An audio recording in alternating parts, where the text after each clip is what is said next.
Welcome, today's story is full of drama. Like and subscribe to stay updated. Let's get started. It was a Wednesday afternoon at Maple Ridge Golf Club, where I normally played golf every week with 3 friends from early spring to late fall. But this time felt unusual. Jake called me around 11 in the morning and said, "Sorry, Evan and I can't join the game today. We've got a last-minute meeting about changes to the hospital project we're working on." Both of them worked at the same architecture firm, so I knew Jake wouldn't bail on golf unless it was really important. "Sorry for the short notice," he added. "We really have no choice but to go to the meeting." I replied, "No problem. Chris and I will find someone else to join us and handle the costs." Jake laughed and said, "I knew you'd be happy to have us off today and save some money." We said goodbye with, "See you next week." I called Chris, one of my best friends, and mentioned the circumstances to him. He said, "As long as Jake and Evan can make it, why don't we take the afternoon off from golf too, so I can catch up on some projects at home? That will free up my Sunday for something else. I love to play golf, but I wouldn't miss it if we skipped one day either." So I agreed, but only after giving him some flack for the change in plans. We agreed to get in touch Wednesday night to see if he and his wife, Linda, and me and my wife, Mia, could connect sometime over the weekend for cocktails or dinner or both. I headed home after lunch, hoping that Mia and I could do something together for the afternoon. When I drove into the garage, her car wasn't there, and I cursed myself for not calling her as soon as I knew about the change of plans. Oh well, I thought, as long as she isn't home, I might as well make the best of it and do some of the honeydew projects that I had on my list too. I went into the house and looked around for a note from her, but there was none. I also checked the answering machine, and there were no messages on it, so I had no clue where she was. Then I remembered we had caller ID that saved the last 25 calls we received, so I looked at the history to see if there was any clue as to where she was. To my surprise, the last 3 calls were from a number I recognized. They were from Ryan's phone. I knew Ryan because, for a couple of years, he was part of our foursome. He quit playing golf about a year ago because he had a problem with his back, but he had not left the country club. He was still a social member, and I saw him there on occasion after he quit golfing. Jake got Evan, a guy he worked with, to play with us in his place. Ryan was one of Jake's friends, but I knew him too. I looked back to Tuesday's calls, and there were 2 calls from Ryan's phone then also. I checked back over the entire 25 saved numbers, and 19 of them were calls from Ryan's phone. I knew that Mia did not get along that well with Ryan's wife, so I couldn't imagine why she would have been talking to her. I was bewildered. Just what was going on here? I decided to call Mia on her cell phone, and when she answered I asked her, "Hi, honey. What's happening?" She said, "Nothing much. I was just vacuuming the living room." "What's up with you?" Now I was standing in the kitchen, and I didn't hear the vacuum cleaner running and was pretty sure she wasn't in there since her car wasn't home. But I did walk in there just to be sure. No, she wasn't in there. I told her, "Not much here either. The guys all had other things to do today, so we're not golfing. I thought maybe I would come home and catch up on some of the honeydew projects. I'll see you in a little while." She said, "Oh, okay, but I might not be there when you get home. I have to run to the store to pick up a few things." She sure was thinking fast on her feet if she was on her feet. I am not without my own wits either, so I suggested that I could stop at the store for her as long as it was on my way home. She hesitated a moment but then said, "Okay, that will be great. What is it you need?" I asked.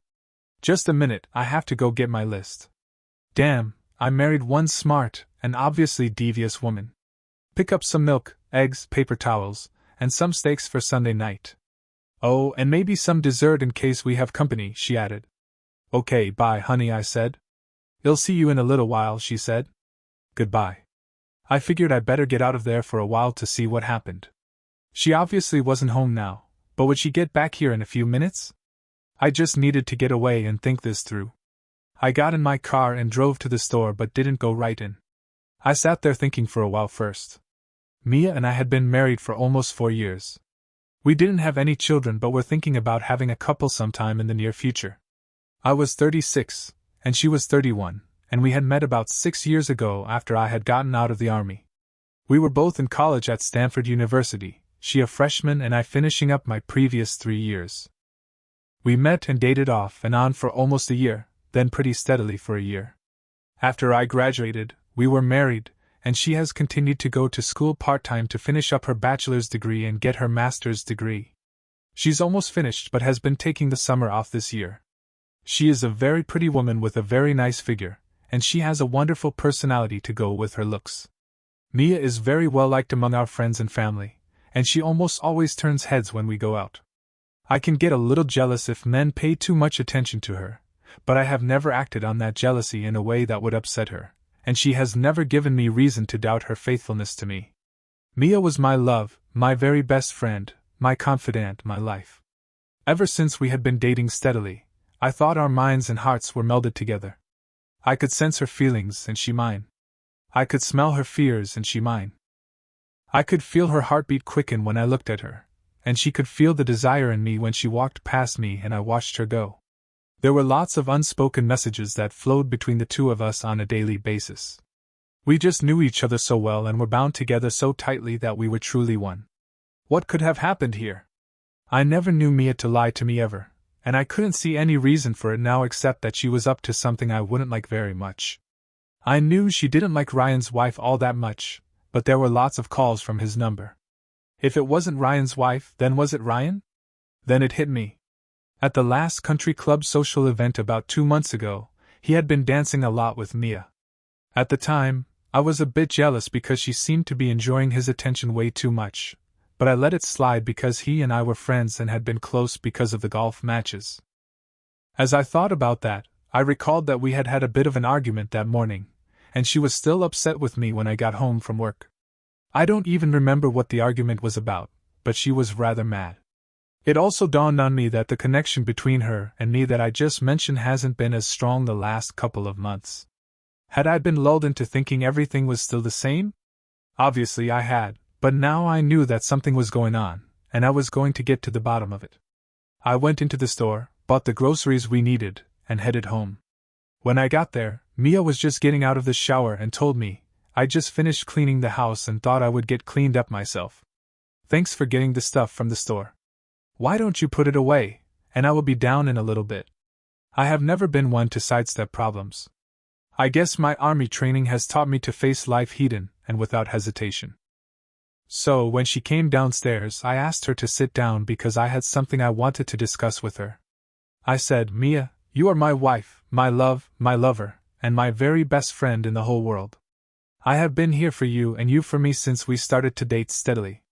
You were the one person I turned to when I needed a rock to stand on, and I hope you feel the same way." I looked into her eyes and could see a tear start to form. I continued, "I have to tell you, for the last couple of months, I feel like there is a wall being built in our relationship, and that wall has shut me out from your inner self, and I don't like it at all. Have I done something that created that wall?" I saw her shaking her head, but no words came from her lips. I continued, "Please talk to me, Mia, and let me know what is happening to us. I can't bear to have us grow apart like this." She had a tear running down her cheek now, and she looked down at her feet and said, "Luke, I don't know why you feel there is a wall being built between us. I love you, and I know you love me. Then why can't you look at me when you talk to me?" I asked. She glanced up at me with a shocked look on her face, then looked back down and replied, "I guess there are some things I have to work through. I'm sorry you feel there is a wall between us," and with that, she got up and ran upstairs crying. Well, I knew that we had some major problems going in our marriage now. I pretty much suspected what they were, but she wouldn't talk to me, and I had no proof of anything, so I decided to see what would happen. I walked up to the bedroom and talked to her through the bedroom door. "Mia, if you want to talk to me, I am here for you. I love you and want to help you with whatever is bothering you or work on anything I have done that is making you unhappy.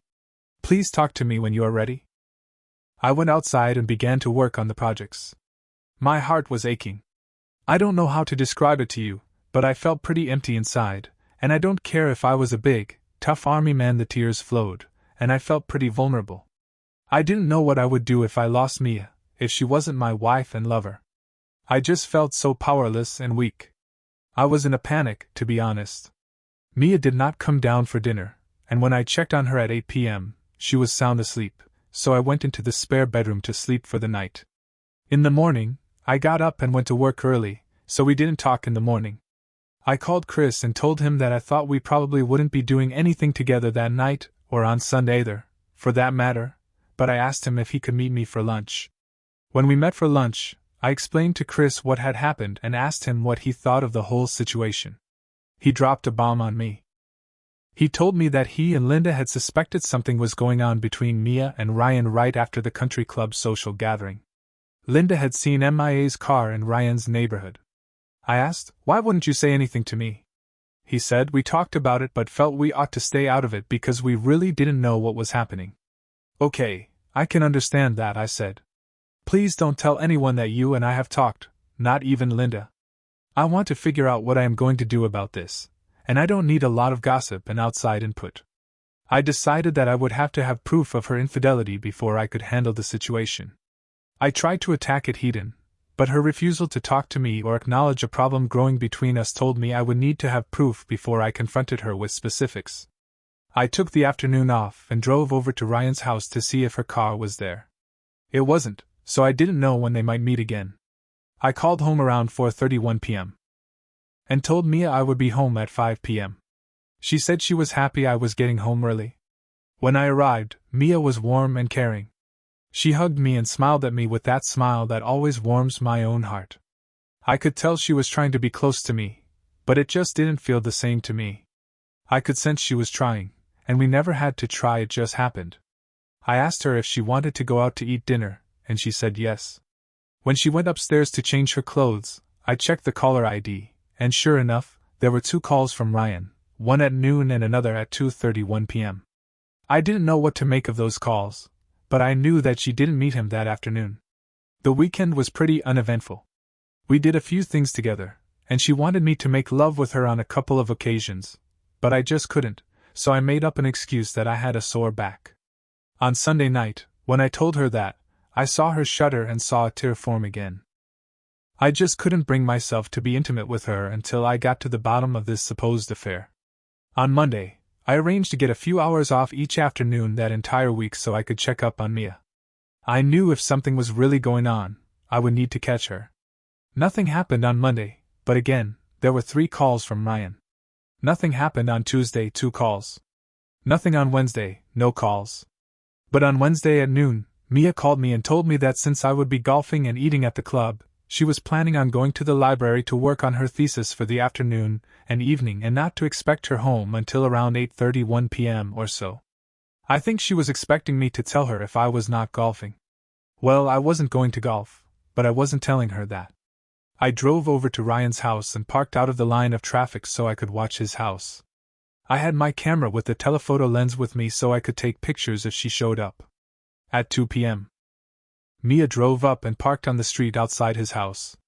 She got out and went up to the door, and Ryan opened it for her right away so she could hurry in. I sat there with my camera, snapping pictures from the time she drove up until she walked in the door, and it was shut. I could barely see through the viewfinder because of all the tears streaming out of my eyes, but I did take lots of pictures. 2 hours later, the door opened, and out she came. Ryan reached out and pulled her back to himself and kissed her. He was standing in his doorway in a t-shirt and a pair of boxers. She was clearly kissing him back and reached down and slipped her hand inside his boxers and was rubbing him. Eventually, she broke off the kiss, and I could see her pointing to her watch. I assumed she was planning on meeting him later as well. She hurried to her car and drove off. The entire time, I was snapping picture after picture of the kiss, her hand in his boxers, and her driving off with Ryan standing in the doorway. I didn't need to see them actually having sex to know that they had. You don't spend 2 hours together, kiss like I saw them kiss, and rub someone's tool like that unless you have been intimate. I knew it. No one can imagine the hurt and disappointment and anger I felt. My vision blurred, my head pounded, my stomach was in knots. I could feel my heart pounding like an air hammer breaking concrete. The feelings I had were overwhelming to me, and I knew at that moment I was lost. My life was over. The one person in the whole world I loved and trusted and depended upon had betrayed me, had broken my trust, and yes, had destroyed my manhood. I would never be able to forgive her. I would never be able to live with her again. I would never be able to live without her. I reached under my car seat for my Beretta 92, a 10-round .45 caliber semi-automatic. I drove my car up in front of Ryan's house, walked up to his front door, broke through it, and searched his house until I found him upstairs in his shower. I opened the shower door and leveled the gun at him. The shock on his face was unbelievable. I almost laughed at him. I said, "Ryan, you and those like you are the scum of the earth. Any man who would go after and screw another man's wife doesn't deserve to live. You have destroyed a good marriage. You have destroyed a good woman. 2 good women, actually, including your own wife. You have destroyed me, and now I am going to destroy you." I fired 2 rounds into his groin, 2 into his belly, 2 into his chest, and 2 into his head. Then I left him there and walked out. I drove home and went into the house. I could hear that Mia was in the shower, so I downloaded the pictures onto our computer. When she came downstairs, I was sitting in the family room waiting for her. She was surprised to see me, and I could sense the fear in her. "What are you doing here?" she asked. I told her that I had taken the afternoon off from golf again, and that I had seen her arrive and leave Ryan's house. I told her that I knew she was having an affair and that I had pictures to prove it. I started a slideshow of the pictures to run behind me as I talked to her. I asked her to explain to me why she did it. I asked her to explain to me why she didn't talk to me a week ago when I asked her what was wrong. I asked her to tell me what I had done to drive her into Ryan's arms. I asked her to tell me how she could do that to me. I asked her how she could do that to our marriage. I asked her to tell me how she could do that to herself. She just stood there, tears streaming down her face, moaning and shaking her head back and forth. I screamed, "Talk to me!" But no words came from her mouth. No explanation. Nothing. She had nothing to say to me. The despair I felt at that moment was the worst yet. I wanted to know so much, but she wouldn't tell me anything. She never said she loved me. She never said she was sorry. She never said a thing, just moaning and shaking her head. Let's check the story from MIA's perspective. The last 6 months have been a blur for me. For most of that time, I didn't know who I was, where I was, or what I was. Only now do I understand what happened to me so long ago. Only after months in a hospital and months of psychiatric counseling do I understand what I have done. I wish I didn't understand, but I do. Luke raised a gun and pointed it at me. I was so shocked from the realization that he knew about me and Ryan. But when he raised the gun, I got so frightened I just shook. I screamed, "Don't! Please don't!" Then I looked at the hate in his eyes and knew our marriage was over and maybe my life too. I could also see the hurt and utter emptiness in his eyes, and it made my skin crawl. I could see him going totally mad, and I knew it was all over for me. This wasn't the man I loved, the man who loved me. This was something else, and yes, I do say something, not someone. He said with a voice cold as steel, "Mia, just look at the pictures." I glanced at the screen and saw shot after shot of me going into Ryan's house, Ryan and me kissing at his door, me with my hand on Ryan's tool. There were so many pictures proving my infidelity to Luke. Then the last pictures I saw were of Ryan lying in his shower, blood everywhere. I heard myself groan with the realization of what he had done. As I jerked my gaze back to Luke, he had turned the gun, putting it into his mouth, and after he said, "Goodbye, Mia," he pulled the trigger. They tell me that police found me in shock, holding Luke. They tell me that gunshots had been heard at Ryan's house, and someone got the license number of the car that drove away. They tell me that they knew it was our car and were already on the way over to our house. They tell me that I wouldn't let go of Luke for them to take him away. They tell me that I had snapped mentally, and nothing that was said or done for me would bring me out of it. They tell me that they took me to the hospital and admitted me. They tell me so many things because I cannot remember much at all what happened from then until now. I do remember what happened before that day, and now, 6 months later, I remember that Luke and I had fought, though I don't recall what it was about, and I was pissed at him. We went to the party at the club, and I was just going to make his life miserable. It so happened that Ryan asked me to dance with him, so I thought, why not? I will use this to make Luke pay. Oh, Ryan was slick, I will give him that, and he had me going almost instantly with his compliments. He told me how lovely I was. Now, what woman doesn't like to hear that?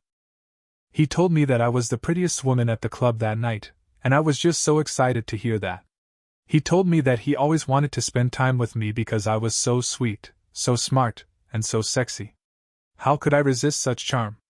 I could have, but I was pissed at Luke and didn't want to.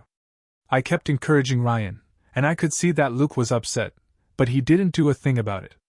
Some sick thing in my mind told me a lie at that moment. It told me that Luke really didn't care, so why should I? Oh, what a lie that was! But I bought those thoughts so completely that when Ryan called me the next Wednesday, I bought it all and agreed to have lunch with him. We had a pretty intense conversation during lunch about us. Ryan told me he would like to make love to such a beautiful woman, and even though I blushed, even though I knew it would be wrong, even though I felt it would betray the only man I loved, I was too weak to resist his charm. After all, I had convinced myself that Luke didn't care about me, that anything I did to him, he had deserved. The next thing I knew, we were in Ryan's house and were kissing passionately. He was a very good kisser, and I could feel myself getting hotter and hotter, wetter and wetter. I did nothing to resist when his hands slid down my body. I liked the way it felt to have him caress me, kiss me. I needed that so badly. By this time, there was no stopping it. Soon we were both naked, and yes, we did everything I should have only done with my husband. We made love to each other with our mouths for a couple of hours before he actually entered me. Oh, it was so hot. I will never forget that first time with Ryan. I have never been so turned on in my entire life, and when he pushed himself into me, it felt like a hot poker was being inserted into me. It had me burning in an instant, and I could hear myself begging him to screw me senseless, and that is exactly what he did. He drilled me and drilled me like no one, not even Luke, had ever drilled me. I didn't even try to count the number of times I came that afternoon, many while he pleasured me orally, and many more being used by his tool. Oh yes, he used me for his pleasure, but, in doing so, had pleasured me like I had never been pleasured before. I have to tell you, I loved it. Make no mistake, I loved it, and knew that I would be back for more. That night and the days that followed, I felt a change in my relationship with Luke. He said there was a wall being built, and he was absolutely right. I felt our connection slip, just like he must have felt it. I felt the gap form between us, and I felt my heart torn from the separation. And you know how stupid I was? I blamed it on him. That lie told me it was his fault. The next week, Ryan called me a couple of times every day. He was so sweet and loving to me, telling me how much he enjoyed making love to me, asking me if I was all right. He was perfect, and when he suggested we get together again on Wednesday, I agreed without a qualm. It was Luke's own fault for not caring about me. Well, we met every Wednesday afternoon from then until the night that Luke confronted me. I loved every minute of the time with Ryan. The sex was great, and I thought he would wear me out with orgasms because I had so many each time we were together. I made a point of only having sex with Luke when he absolutely insisted, and each time I would tell myself, Ryan did me better. I could feel that wall growing between Luke and myself and didn't care. Then he confronted me. He told me how much he loved me, how much I meant to him, and what a huge part of his life was tied to me. He told me I was his very best friend, his love and lover. He told me I was his rock. He begged me to tell him if he had done something wrong, something to build that wall. He pleaded with me to let him back into myself. In that instant, I knew my lie to myself caused me to hurt the only man I loved. I knew I had built the wall, not him. I knew I had betrayed every good thing he felt about me. I was not his love. I was not his lover. I wasn't his best friend, and I was not a rock. I was a cheater, a whore who gave herself to another man, a liar who stopped at nothing to hide her guilt and shame. At that moment I knew just what I was, and I couldn't bear to be there with him. I ran up to the bedroom and cried until I fell asleep crying. The next morning, Luke was gone already when I woke up. When he came home that night, I did everything I could to prove to him that I loved him and cared for him. I could tell that the connection between us wasn't there, not like it had been before, but I tried so hard to be the same. I failed. I could sense it in Luke. I didn't think he knew about Ryan. I thought he just knew there was a wall between us, but I never dreamed he would have found out about Ryan. I should have known better, but I didn't. On Monday, Ryan started calling just like he had all those weeks before. He called me a couple of times or more a day most days, but I told him that I would not be meeting with him anymore. He was surprised and didn't understand. Finally, I agreed to meet with him one last time to explain it all to him and break it off. I went to his house again, and yes, we did have sex. It wasn't the same as all those other times. I did have a couple of orgasms just because of the intensity of the sexual activity, but it wasn't the same because I knew it wasn't Luke's fault. I knew I was cheating on a man who loved me more than anyone else could. I knew I was a betraying wife, and I just didn't get off on it like I had before. I told Ryan I was sorry, but I couldn't continue our affair and to please not call me anymore. He smiled and told me he understood and that he wouldn't be a problem for me. He told me he loved me and would always care for me. He was as sweet as ever, and truthfully, I loved a part of him too, and I didn't want him to be hurt either. As I was leaving, he grabbed me and pulled me to himself, and told me how wonderful a lover I was. Instinctively, after 2 months of intimacy, my hand drifted down and into his boxers, and I rubbed his tool one last time. I broke off the kiss and ran to my car to go home and wait for Luke. When I got home, I went to shower and cleaned myself up. I was going to fix myself all up for when Luke got home. I was going to start this night to tear down the wall that was built between us. I would rebuild the connection between us. We would be the same as we had been before. But when I went downstairs after my shower to get some clothes out of the dryer, Luke was sitting at the computer waiting for me. He told me he knew about Ryan. He asked me so many questions about why I had done such a horrible thing to him, to our marriage, to myself, but I couldn't speak.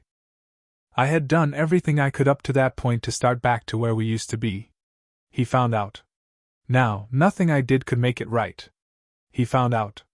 That is all I could think, and I couldn't say a word. I just stood there with tears streaming down my face. I just stood there moaning and shaking my head back and forth. He screamed at me, talked to me.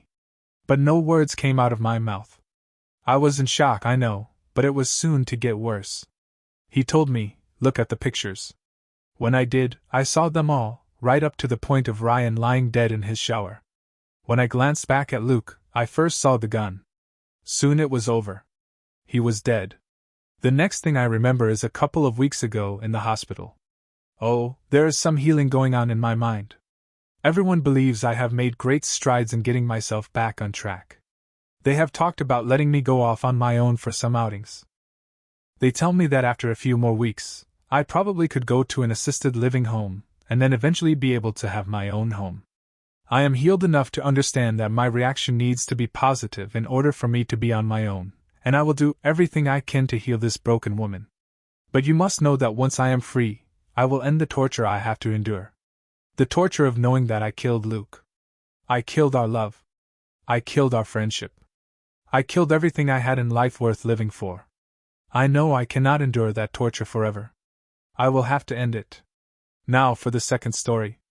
I looked at my reflection in the mirror, straightened my tie, and pulled it a little more snugly around my neck.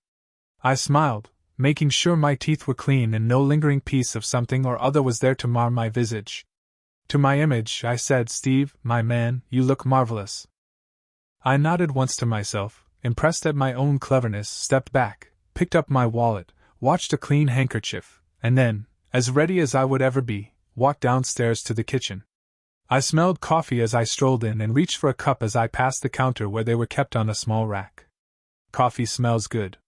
I really need a cup before I have to do this thing. This thing was a meeting I really didn't want to have with a vendor I disliked immensely, but he was a necessary evil, and I had little choice. It was first thing, so at least the rest of the day would be tolerable. I didn't hate my job, but it was really boring. I needed a change, and if something didn't happen soon, I was going to make my own change. I was speaking to Ella, my wife of 19 years and the love of my life. Actually, her name was Catherine, but everyone called her Ella. That came from a little sister who couldn't pronounce her name, and Ella is what came out. It stuck. We had a son, Evan, who left for college a month ago, leaving the house an empty nest. At least that's what they called it when the last or only child left the home. Why, I had no idea. Ella and I would still be here, and we counted for something, or at least I felt we did. But hey, who understood those witticisms that everyone said when they didn't know what else to say? I directed my attention to my quiet wife. Have any plans of your own today? I should be home on time, and I thought maybe we could go out to dinner tonight, save you having to fix anything, and we haven't done that for a while. Might be fun. I threw it out, expecting her to turn it down as usual. No, I don't have any real plans, but I might go do some shopping, check out some shops, anything like that. And no to the dinner. I'll be too tired anyway. I'll just call for some takeout. I looked at her, not the least bit surprised by her answer. She was not even looking at me and probably hadn't even when I came in or spoke first. She hadn't been looking at me for some time now, longer than I could remember. Well, I didn't expect you would go for it, but I wanted to ask. Takeout is fine. It's something you've gotten very good at preparing. That was a sarcastic and mean response, but it was also true. I knew I could say it, however, since it would be too much trouble for her to respond in anything other than an apathetic word or two. As I waited, I was proved correct when she simply looked up for a second and then back down, ignoring me. Her response was typical and what I expected. It was the pattern I had learned to live with, one that began long before today. It began sometime before Evan left for college and had nothing to do with the empty nest syndrome that Jack, my friend and resident amateur shrink, kept telling me was the cause. Ella had changed a lot in just a short time. Short in that we had been happily married for those 19 years, and we dated a year before that. She and I had been a team, a couple with dreams and plans, and we shared everything. That began to change about a year ago, and the change had become more pronounced as time passed. The Ella I married was becoming a stranger in our home, and the loss was tearing me apart. The real problem was that she didn't see it, and refused to do anything about it. In truth, a lot of things had changed. Now she used to go to the gym with Evan when he was home, but he told me she had stopped several months before he left. She still looked trim and buff, but it was beginning to be obvious that she was starting to slip around the waist, and I could see just a little bit of a tummy beginning. Not enough to make her less attractive, but enough to let me know something had changed. In addition, she had begun to be irritable and snappish with me. Nothing major, but it was rare that we could have a conversation without her ending it with some snide comment about me or my habits. Little things like my hours being too long or the trips too many. I hardly ever work overtime now, and I hadn't traveled for almost 7 months. But it didn't have to be correct, just something to snap at me about. The old Ella would never do that without trying to smooth things over by discussion. Ella always talked first and acted later. Her behavior changed radically, and that affected the way we interacted with others. Ella was just 44 but looked younger. I was older at almost 51, but I tried to stay fit for her. Most people would think we were both younger than our ages, and we had always been proud of that. But that was when we went anywhere together, and that hadn't been the case in almost a year. No reason, just her refusal for one reason or other. In truth, I had stopped asking about 5 or 6 months ago. There was no longer any point. The comment about tonight and dinner was asked in a sarcastic tone, not that she would notice, just like her answer had been automatic. The thing I noticed, of course, being a man, was that our love life had simply faded away and died. We had always had an active and varied sex life. We did everything and enjoyed each other completely. We knew what the other liked, and we always made sure that they were satisfied. But that changed. I asked. I begged. I pleaded. I did all I could to find out what happened and why she suddenly stopped wanting to make love. But her answer was just a shrug and a comment about the change of life and being too tired most of the time. She refused to see anyone and finally got angry when I continued to bring it up.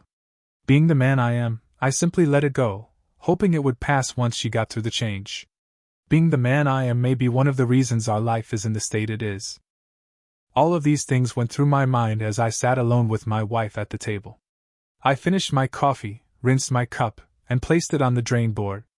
I walked over to the door, picked up my briefcase, looked back at her sitting motionless at the table, and said, "See you tonight." There was no response. I opened the door and walked out to my car, feeling the weight of the world on my shoulders. God, how I had loved that woman my whole adult life. How I had wanted to grow old with her, and do all the things we talked about when we were younger. All the things we dreamed about. The things we could do and the places we could go.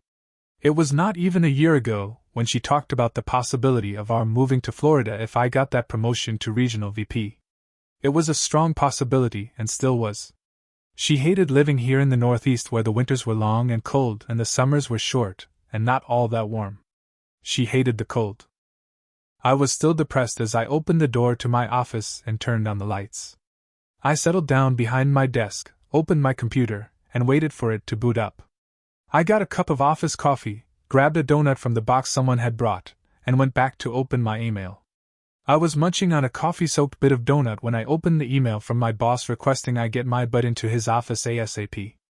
I smiled at that since it was not that uncommon to be summoned that way. Chris and I went back a long time, both of us joining Harrison Enterprises around the same time. Now he was a senior VP of design and implementation, and I was a senior manager of research and design. I finished the donut, wiped my face, and walked down the hall to his corner office. I passed the desk of Jack Malone, my friend and confidant, and waved in greeting. A quick word or two, a promise to stop on my way back, and then on to Chris Lair. I stopped to talk to Marie, his secretary, who told me to go right in. He was waiting. That meeting was one that changed my life, both for better and for worse. He told me I had been promoted to VP of Design for the Southeast region. I was going to Los Angeles as soon as I could turn everything over to my second-in-command and finish the projects I had opened. I should be able to make the move in less than a month. I had finally climbed to the position I had coveted for so long. Ella and I could move to Los Angeles, and we could afford to buy a very nice home there, subsidized by the company. Maybe one on or near the shore, with a slip for a boat and a nice-sized sailboat, motorized of course. After sharing the news with Jack, making plans with my second-in-command, and summarizing the open projects with provisions for either closing them or transferring them, I found it was way past lunchtime. I sent everyone out to lunch and called home. I wanted to tell Ella the news. I dialed and waited but got only the answering machine. I didn't leave a message and tried her cell next. That also went directly to voicemail, so I just let it go. She was probably with Linda, as she said. I decided to go home early and try to convince her to go out to dinner to celebrate. This had to be worth a dinner, at least. I stopped at the florist and picked up 24 long-stemmed roses, pink, her favorite. I also got a large box of chocolates with nuts, also her favorites. I had the card printed with the message, "We finally got the transfer to our dream location. I love you, Steve." I drove the entire way home humming to myself, a silly grin on my face. I was happy and on top of the world. Finally, things were coming true for us. A new future and a new life awaited in Los Angeles. Ella would change, become my active wife again, and we could begin our new life together. A team, like we had always been before she started to change. I stopped that thought. This was a new day and a new beginning. Nothing could stop us now. I drove into the driveway much faster than usual, and almost slammed into the garage door before stopping. I had to calm down. I was almost delirious with happiness. It was all coming up roses. That reminded me to grab the roses from the back seat along with the candy and the card before I went inside. I opened the door, put down my keys, and carried the flowers and candy into the living room, ready to place them on the couch for a surprise later when Ella got home. I rounded the corner and moved toward the couch, only to stop dead in my tracks. In front of me, as I stood paralyzed, I saw Ella with her blouse open and her skirt pulled up over her waist, sitting on the couch. Between her legs was Oliver Bennett, our next-door neighbor and one-time friend. In that sudden burst of clarity that comes during some events, I noticed the room, her position, his position, her panties lying on the floor in front of the couch, and his pants down around his ankles. It was all crystal clear and etched into my memory for all time. Neither of them heard me, so they continued what they were doing. That was Ella moaning and urging Oliver Bennett to keep on doing what he was doing. She had both hands on his head, holding him in place. It was obvious that this was not something new to either of them, as Parker clearly knew what turned Ella on. I used to know that quite well. Seems I had been replaced. I stood there another 20 seconds or so before sense returned. I felt the shock and disgust of what I was witnessing replaced by a cold anger. I wanted nothing more than to kill both of them, but that was not my way. That passed, and then I knew what I wanted to do. Still holding the flowers and the candy with the card, I walked into the room, moving around the couch and stopping in front of Ella. Standing behind the naked Oliver Bennett, I kicked him hard in the bum with my foot until he stopped what he was doing and looked over his shoulder. All he said was, "So?" Ella's eyes had opened, and she met mine, staring back at her. The lust began to fade, and they got wider and wider until I was afraid they were going to pop out of her head. Then she began to shake her head back and forth, saying, "No, no, no," over and over again. She realized her position and began pushing Ryan's head away at the same time he was trying to pull back. The result had him sitting on his back in front of me, almost sitting on my shoes. As she stared at me, her eyes now full of tears and her lips trembling with shame, she was trying to pull her skirt down and close her blouse, either one easy to do with her hands trying to do both at the same time. I watched, the disgust on my face clear as she looked back up at me, her mouth working and trying to form words. My disgust faded, but only to be replaced by pain at seeing what my world had become. I felt the betrayal, the loss, the anger, and finally the pain, and I knew it was over. I had lost her forever, and there was no way back. I decided to finish this now. I took the 24 long-stemmed roses and pulled them out of the small vase they came in and threw them at her where she sat. I watched as they hit her in the face, falling around her body onto the couch and the floor. The vase followed, hitting the wall behind her. Finally, I took the box of candy, opened it, and dumped the chocolates on the floor as well. The card followed, landing on the edge of the couch. "Now I understand why you are always too tired to go to dinner with me or to make love with me. I see it now." I turned to Oliver Bennett, who was trying to get his pants up and his shoes on. I waited until he straightened up, and then I hit him in the face with all of the anger I felt inside.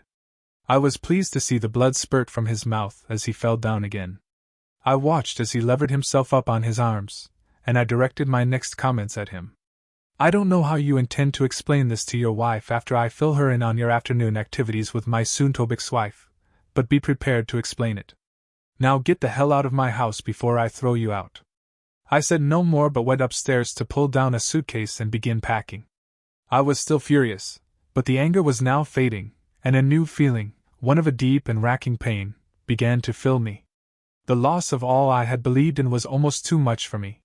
The long rise from the euphoria of the promotion and then to the equally long fall to the worst depression of my life left my legs suddenly shaky. I was almost finished packing when it became so strong that I had to stop. I fell on my knees there on the bedroom floor, and I cried as I hadn't since the day my mother died. I let it come, knowing there was little I could do to stop it. I waited until it had run its course, leaving me empty. I felt her as she put her arms around me, holding me tight with her cheek pressed to the top of my head. She was cooing at me as if I were a baby. "I'm so sorry, Steve. I'm so sorry." That was enough to stop my crying as the anger returned, undaunted. I swallowed once, letting the anger grow until it burned bright again. It pushed the pain down and back, forcing it to release its hold on me. "Take your filthy hands off me and get away from me. You stink of sex, and you make me sick." I stood, my legs still shaking but beginning to get stronger, and closed the suitcase. I turned to look around and saw Ella kneeling there, her own face contorted in shock and covered with tears, her shoulders shaking with her sobs. But I no longer cared. I went into the bathroom and grabbed my shaving kit. It had my razor, my toothbrush, and several other odds and ends that I kept for traveling. I took those things, dropped them into a small plastic bag, and walked back out to grab my suitcase. I pushed past Ella, still standing in the doorway, and threw the bag and the suitcase down the steps, caring little where they landed. I went back in, looked around, picked up one or two small things from my bedside table, and then walked down the steps to find my bags. As I walked out the door, I heard Ella screaming at me to stop, to come back and talk to her, but I wanted only to be gone from that place. I knew then that my marriage was over, and I think I felt a small breath of relief that it had finally come to this. Everything had been moving this way for the past year, and now it was time to accept that it was finished. All the sniping at me, the avoidance, the disregard for me and my needs, and the total disrespect that I had endured were over. Los Angeles was waiting, and I was going alone. I decided as I drove away that I wouldn't say anything to Ryan's wife. Hannah had her own demons to fight, and a useless husband wasn't going to change anything for her. Ryan had his own hell at home to live in, and I wished him and Ella the best. They deserved each other. I had a new job, a new place to live, and freedom to enjoy the rest of my new life with someone who would love me for who I was. I never looked back.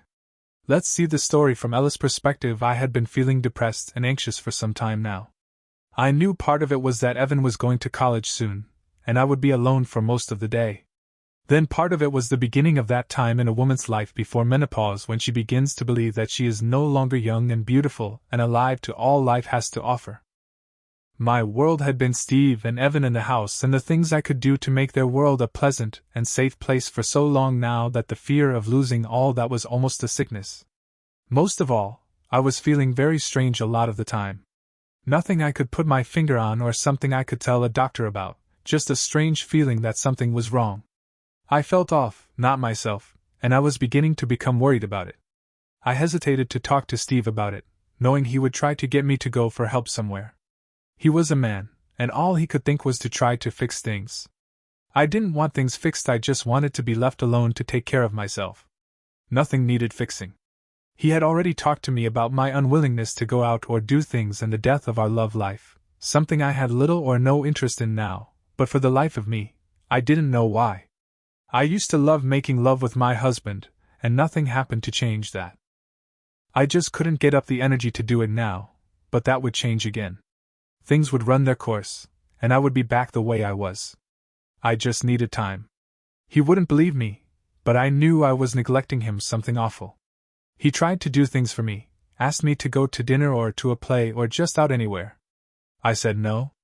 Nothing he suggested raised any interest inside me. I soon got tired of his asking and began to snap back at him and say mean things to him that I later regretted but never apologized for. I finally began to let it go, just let his pleas slide off my back. I began to ignore my husband and often my son. Later it got even worse, but by then it was too late for me to change it. I didn't realize it at first, but my decline had begun. I began to let my time at the gym with Evan slide since I doubted I would continue once he left. I didn't enjoy it that much anyway, but Evan loved the way it made him feel, and he wanted that feeling for me. While I enjoyed his enthusiasm, I never got into it the way he did. I began to miss some sessions and then more and more. But it was dumb luck that things happened then, just after I decided I was going to quit. While I stopped wanting to exercise with my son, I did enjoy the attentions of the other men there. Not in any way other than to make me feel better about myself. They meant nothing to me in any other way, certainly not in a sexual way. I wasn't even sexually interested in my husband, so it was very unlikely I was going to get aroused by someone else, especially not a stranger. I wasn't interested at all, until Oliver Bennett began to show up at the gym more and more. Ryan was our next-door neighbor and lived with his wife, Isla. Isla was a recluse, almost an agoraphobic. At first, she used to go out only when absolutely necessary, sometimes to a party, but she much preferred to entertain at her house. When others invited her and Ryan, she refused and made no excuse. Ryan tried to get her to get treatment, but she refused to leave the house and made only token attempts to talk to anyone except by phone. That was useless, and she discontinued that at the first opportunity. Since then, she remained housebound. Like most of his friends, I had stopped going to see Isla, bothered by her problems and uncomfortable around her. Not much of a friend was I. Ryan was 10 or 12 years older than me and owned a small hardware store in town. When Isla began to stay home and her illness was diagnosed, Ryan decided to sell his store and stay close to home with his wife.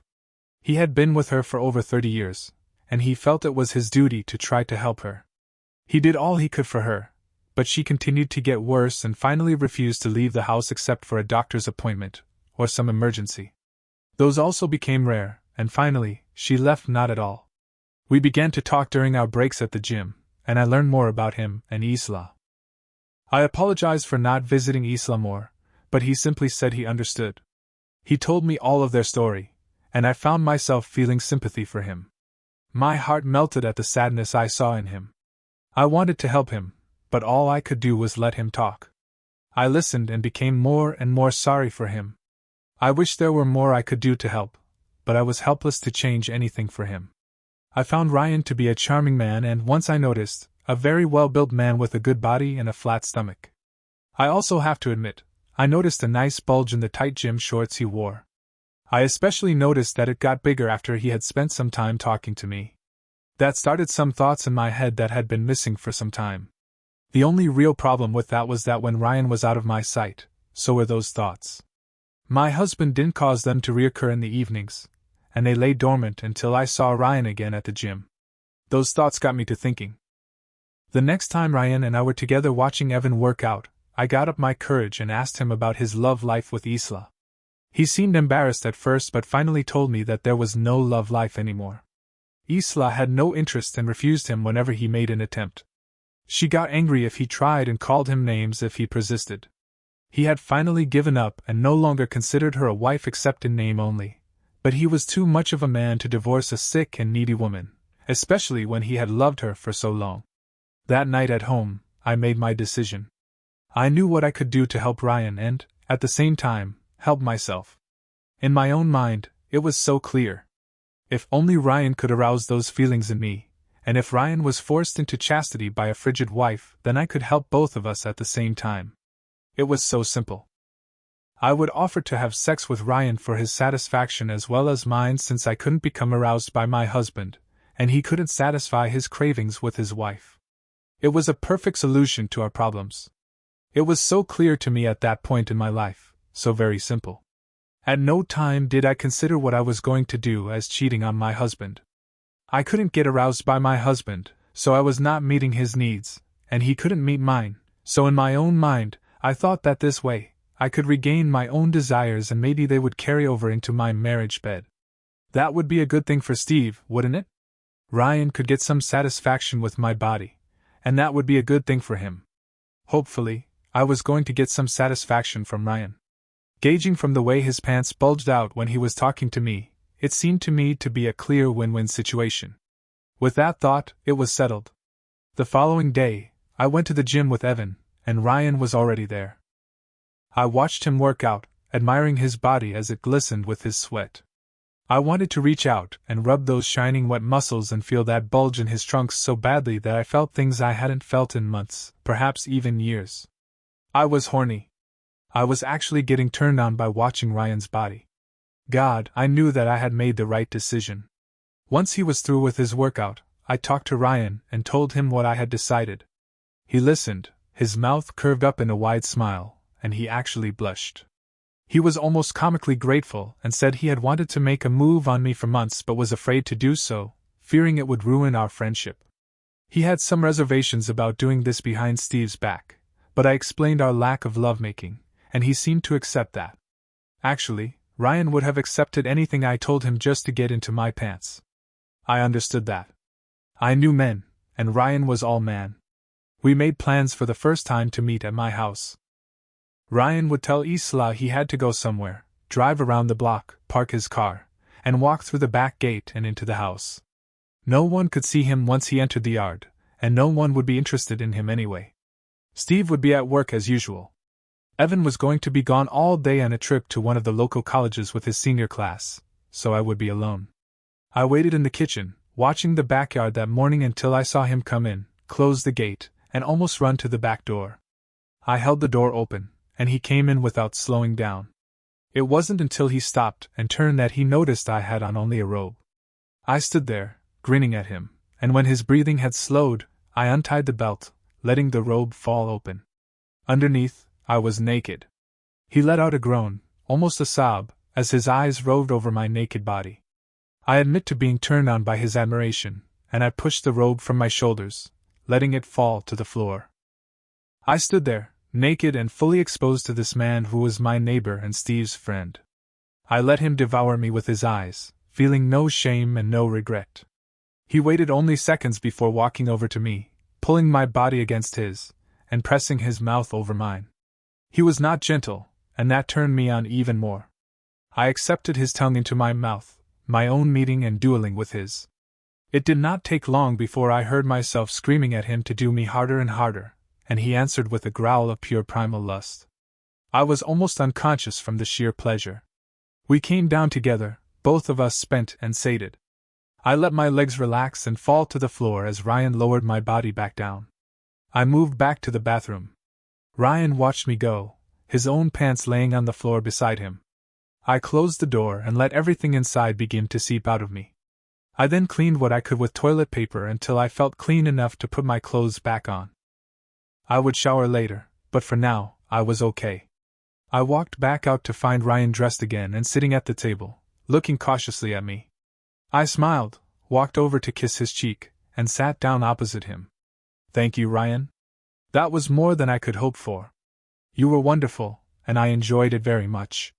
I hope this is just the first of many times we can help each other. No, please, thank you, Ella. I never expected that to happen. I have never climaxed so hard in my life. You are a wonderful lover, and I agree that this should be only the first of many. Do you think we could do this again tomorrow at the same time? I think we can. Evan will be in school, and we can make it upstairs to the bedroom the next time. This time was too quick, but it was wonderful. I think we can be more comfortable in bed. We can take more time to get to know each other, and find ways to make the other happy. That was the beginning of our affair, which continued almost daily until the end of the school year. After that, we were more careful, and the frequency began to decrease until we got together once or twice a week and sometimes less. Ryan was still a wonderful lover, and I enjoyed our time together. The only problem was that nothing I did carried over into my husband's bed. I still had no desire to make love with him, and I felt nothing I was doing was wrong. I knew that I was not thinking correctly, but I didn't care. I didn't want to give up Ryan, and I didn't want to make love with my husband Steve. As a matter of fact, I got angry at Steve because he couldn't turn me on like Ryan. The one thing I knew was that I didn't love Ryan, and the thought of living with him was not one I would ever entertain. I loved Steve.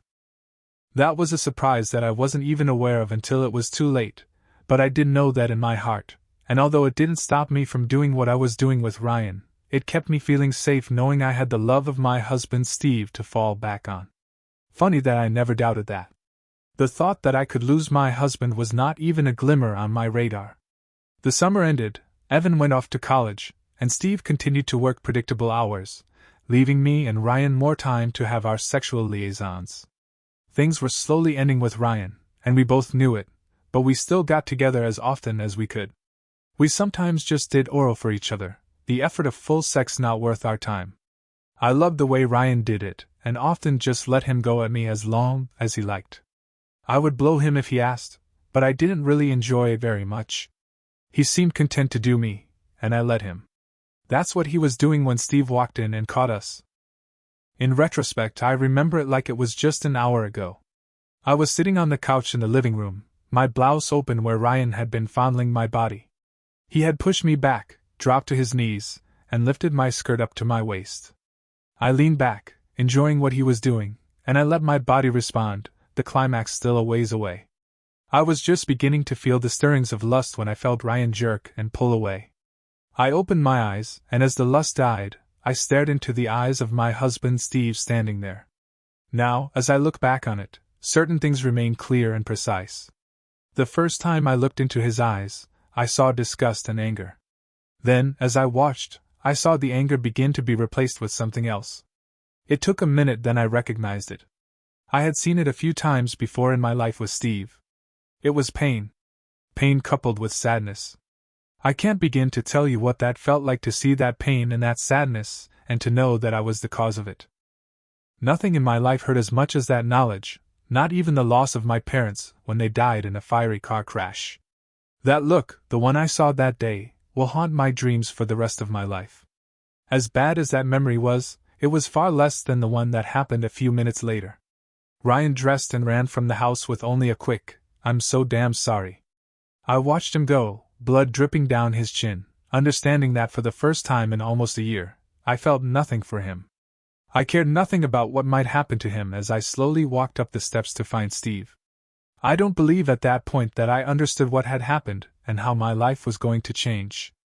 I only knew that I had to go to my husband and try to explain. I walked into the bedroom and stopped in total shock. My husband, the man I loved with all my heart, the man that provided a strong, loving home for me and our son, was kneeling on the floor, his head in his hands, sobbing, his heart broken. I almost died myself then, at that instant. All I wanted was for God to take me then, and let me not have to see what I caused for my husband. My heart broke at what I had done to this man. I went to him, knelt on the floor behind him, and held him in my arms. I held him tight, whispering softly to him that it would be all right, that it would be all right. I had to tell him. I had to let him know. I'm so sorry, Steve. I'm so sorry. Over and over, holding him and waiting for him to hear me and understand. I wanted only to comfort, to love him as a wife should. He pushed me away. He pushed me back and away as if he couldn't stand my touch. He was angry, and in his anger, he said words that still echo inside my head when my eyes close and everything becomes quiet. He said words that caused my world to stop, to change forever. His words, "Take your filthy hands off me and get away from me. You stink of sex, and you make me sick." They say when you die, your whole life flashes in front of you. That could well be true because I think a lot inside me died that day. But my whole life didn't flash in front of my eyes, just the things I lost. My life was Steve, my home, the times we spent as a family, the dreams we shared for our future, our plans for our retirement years, all the things I loved and cherished, all those things that we shared together. Those are the things that died that day, and part of me died with them. Today, I'm sitting here in a small apartment that I rent month to month. I could afford better since Steve left me comfortable, but I have no desire for anything better. In front of me are the final divorce papers telling me that my marriage is forever gone. Steve has moved on with his life now in Los Angeles, the place we both dreamed about. It seems like that was forever ago, but actually, it was only a year or so. I saw the note after he left that day, those words almost screaming at me at what I was to lose. It was lying on the floor near the scene of my debauchery, so simple, our dream location. I love you, Steve. My apathy and my disinterest have returned, banished for a short time by my betrayal of my husband, then by my losing fight to regain my marriage to Steve. I fought the good fight, but I was hampered by his refusal to talk to me or try to understand what I did. It took some time for me to understand that the why was never important. The facts were, especially to Steve. And what could I really say to him? After all, I did it, and I continued to do it, even after my rationalization of trying to restart our love life faded away. It was okay to lie to myself, after all, but I couldn't lie to him, not after what I did to him. Our son, Evan, hated what I did but eventually forgave me. He is my only connection to what I used to have, a life with a man who loved me and who I loved back with a fierce passion. Why that passion deserted me for a time is still a mystery that I failed to understand. Over and over, I search for a reason, any reason, but none comes. But it's too late now anyway, so why dwell on it? My life now as much as it was before Steve ended it. I go nowhere. I do nothing. I think of little else but what I lost. I never see Ryan anymore and don't want to. I sit and think and remember what once was. Mostly, I remember my thoughts as I decided to have my affair with Ryan. It was so clear, so simple then. I thought of the good things that could happen. I thought of the pluses and the minuses, the pleasure I wanted and could enjoy. But I never once thought of the consequences of what I was going to do. I never once thought of what could go wrong, what bad things might happen. I thought of everything that I could gain from it, but never once did I think of what I might lose. Thanks for watching. Do you think better communication could have changed things? Share your thoughts in the comments, and don't forget to like and subscribe.